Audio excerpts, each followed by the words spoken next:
өөрийгөө яаж хамгаалах вэ гэж бүх хүнийг хардаал сэжиглээл хүнээс өөрийгөө тусгаарлаад байх нь өөрөө шийдэл биш. Хүнд итгэхгүйгээр хүнтэй харьцахгүйгээр амьдрна гэдэг бол өөрөө их гонигтай зүйл байна тийм.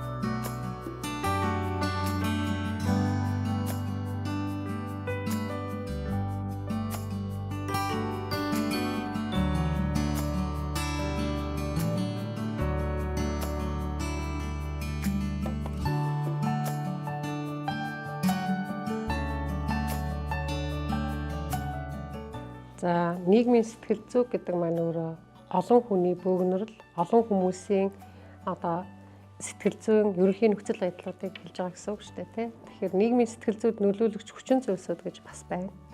Тэгээ нийгмийн сэтгэл зүйд нөлөөлж байгаа хүчин зүйлсүүдээс шалтгаалаад нийгмийн сэтгэл зүй тэр чиглэл рүү ингээд давмгаадаад байна л да. За мэдээж тухайн улс орны хүмүүсийн одоо шашин шүтлэг, соёл, улс төр нийгмийн нөхцөл байдлууд, за тэдний итгэл үнэмшил, сэтгэл зүйн байдлууд гэх олон хүчин зүйлсүүд нөлөөлнө. Тэгээд сүүлийн үед яг ингээд Монгол хүмүүсийн сэтгэл зүйн одоо ер нь ямар хөө байдалтай байгаа юм, яаж ийн гэдэг суур судалгаанууд бас нэг айхтар хийгдэхгүй байгаа шиг байна л да. За яг хуу эрүүл мэндийн яам, боловсролын яам гэдэг ингээд хамтарсан судалгаанууд бол хийгдээд явдаг. Тэгээд ер нь бол нийт хүн амын нэг одоо тий 6-аас 8 хүн тутмын нийгэм ч юм уу ямар нэг байдлаар сэтгэл зүйн хувьд одоо тогтвортой биш, завсрын эмгэгтэй гэсэн юм судалгаанууд бас харагддаг. Дээр нь энэ бол ганцхан Монгол улсад харагдаад байгаа юм бас биш. Ер нь дэлхийн нийтээрээ иймэрхүү үзүүлэлтүүд дунджаар байдаг гэсэн үг. За тэгээд Монгол хүн өөрөө яг ямар онцлогтой хүн юм бэ те? Монгол хүнд одоо юу тааж тохирдог, юу тааж тохирдоггүй вэ гэдгийг ингээд бүр суураас нь эхлээд анхаарлаа хандуулаад явж байгаа тийм одоо бэлтгэгдэж байгаа тийм одоо юудэнд одоо бэлтгэгдээд ингээ бүр хүүхэд байхаас нь бэлдээд ингээ гаргаад ирж байгаа тийм систем алга байна л та.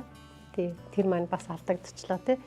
Тэгээд яг зарим судлаачдын ингээ ярьж байгаагаар болохоор Монгол хүний үнэт зүйлсийн баримжаалал алдагдсан байгаа та бас энийг холбож тайлбарладаг. За 1990-ад оноос өмнө болохоор хүмүүс маш баримжаалалтай байлаа. Тэр буруу зөв гэдэг нь хамаагүй те.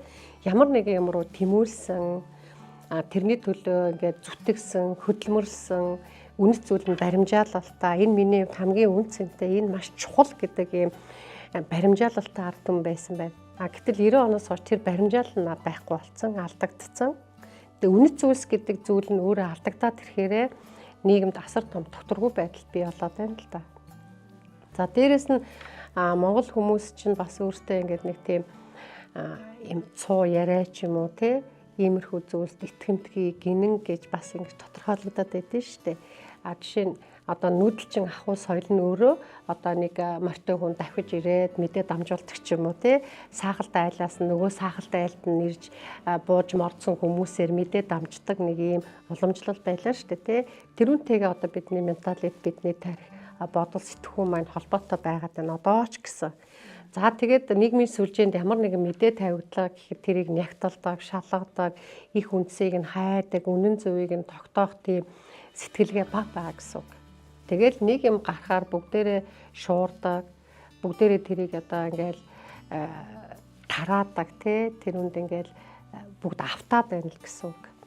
За дээрэс нь хүмүүс ингээд одоо хувь хүнийхээ хувьд боловсралтай, мэдлэгтэй, юм уншдаг, хөгжсөн байх юм бол ямарваа нэгэн мэдээлэлд шүүртүүртэй хандаж эхэлдэг гэсэн үг. За энэ ямар их сурвалжаас хэн энийг ярьчих вэ? Энэ одоо үнэн юм уу, худлаа юм уу гэдээ бас хандаж эхэлдэг юм байна л да. Тэгэхээр энэ бүхний одоо ингээд уялдаа холбоонууд байхгүй, системтэй ямар нэг юм хөгжил төвчлүүд явагдахгүй байгаатай холбоотой нийгэм өөрөө маш их тогтворгүй байгаад байна.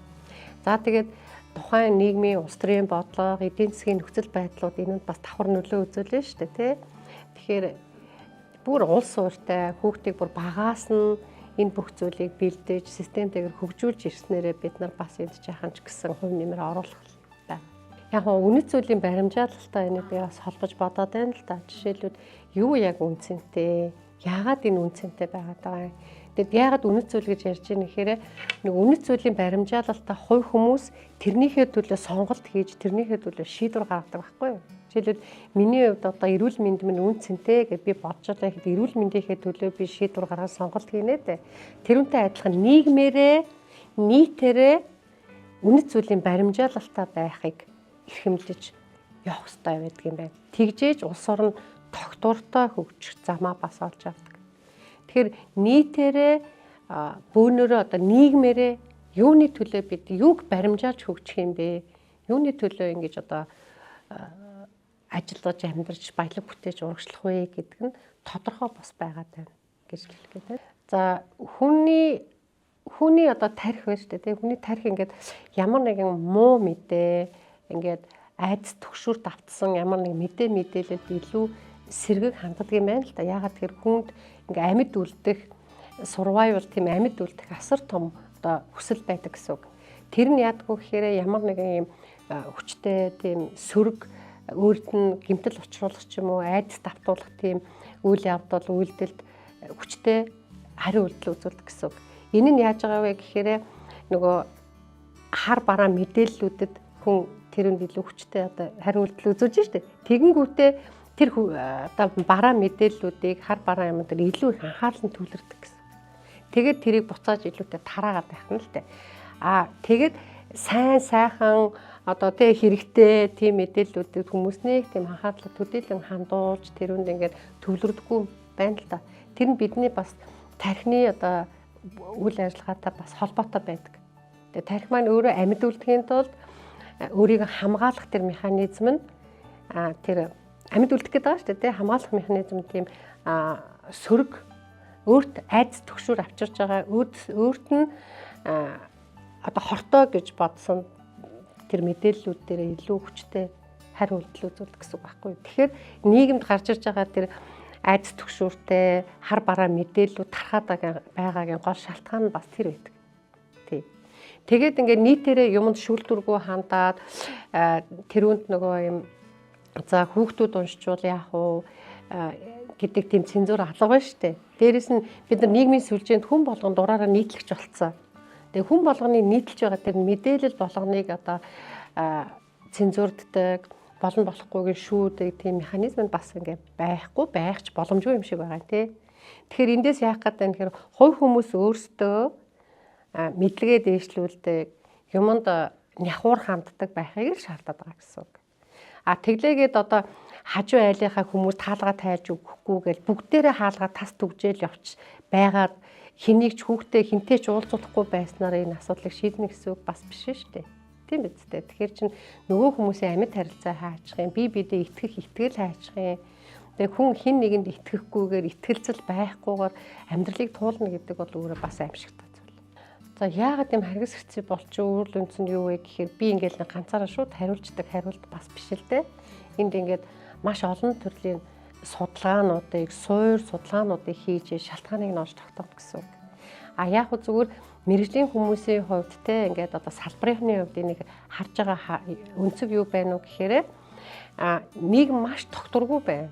Хүмүүсийн сэтгэл зүй асар тогтворгүй байна. Дээрээс нь хүмүүс нөгөө энийг бас ядууралтай холбож бас тайлбарладаг л да. Ингээд ядуу байгаад одоо худалдаа авах чадвар муудаад бид ингээд дуртай юмдаа өөрийнхөө ингээд дураараа амьдрч чадахгүй болоод ирэхээрээ бас яадгүй гэхээр хүний сэтгэл зүй тогтворгүй болоод ирнэ. Сэтгэл зүй тогтворгүй болоод ирэхээрээ хааш авир нөгөө сэтгэл хөдлөлөө удирдах чадвар нь бас буурчин. За тэгээ сэтгэл хөдлөлөө удирдах чадвар буурчж байгаа юм чинь тэр хийж байгаа үйлдэлт нь бас хараа хяналт байхгүй болоод ирнэ. Тэгээ бүгдээрээ хоорондоо уялдаа холбоотой юм үйл явдлууд болоод байна л да. За тэгэхээр яг магадгүй гарц гаргалгаач гэдэг юм уу энэс бид яаж сэргийлэх ёстой юм бэ гэдэг юм зайлшгүй яригдах байх тий. Тэгэхээр энэ ерөөсөө л бүр хүүхэд наснаас нь хүүхдүүдийг яасал цэцэрлэг сургууль байхаас нь эхлээд бид нар ямар боловсрал олгох юм бэ? Амьдралын ямар боловсрал олох вэ? Гэр бүлийн орчинд ямар боловсрал олох вэ гэдгээс л бүх юм эхэлнэ. Тэгээ энэ бол ингээд маш том цогц үйл ажиллагаа. Одоо бүр засгийн газраас яамдуудаас хариуцсан яамдуудаас нь маш системтэй цогц бодлого хэрэгжүүлж ээж бид нар энүүд ингээд янз бүрийн эерэг нөлөөллүүдийг үзүүлэх боломжтой болдог гэсэн үг. Тэгээ нийгмийн сайн сайхан байдал гэдэг ойлголтыг жишээлбэл хувь хүн ганцаараа ч юм уу гэр бүлэрээ дийлждэг, хийчдэг юм бас биш байгаа гэдэг. Энд ингээд цогц бодлого хэрэгтэй байдаг. Маш том одоо системтэй бодлогын хүрээнд энийг хийж хэрэгжүүлэх шаардлагатай болдог, хугацаа ордог.